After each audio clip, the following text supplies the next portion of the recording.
সবাইকে স্বাগত view of লাইফে। আজকে আমি বানাচ্ছি মাশরুমের পকোড়া। যে মাশরুমগুলো এভাবে কেটে নিচ্ছি, দুরকমভাবে কেটে নিচ্ছি, দুভাবেই বানানো যায়। এরকম গোড়াগুলো ফেলে দিয়ে ফুলগুলো শুধু নিয়ে আর এরকম কুচি কুচি করেও করা যায়। আমি নিরামিষভাবেই করছি, আপনারা চাইলে আমিষভাবেও করতে পারেন, পেঁয়াজ কুচি, আদা কুচি, রসুন কুচি দিয়ে। এভাবে টুকরোগুলো জলে একটু ভাপিয়ে নেব। ভাপিয়ে নেওয়ার পর ঝরিয়ে নেব।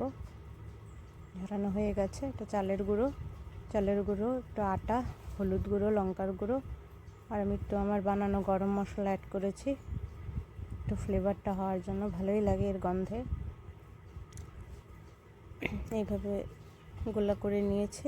মাশরুমগুলো দিয়ে এখন তেলে ভেজে নেব। প্রথমে চামচ দিয়েছি, আমি নিজে হাতেই তারপর করছি।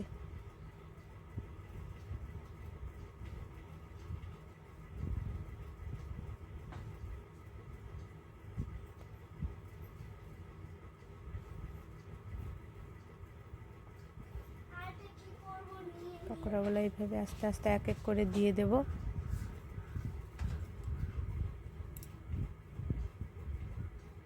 গোটা মাশরুমগুলো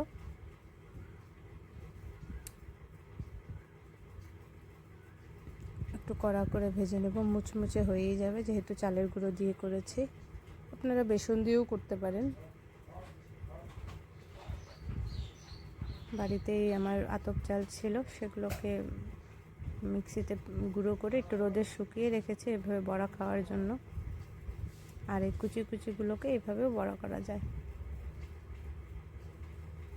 এরকম করে ভেজে নেবেন।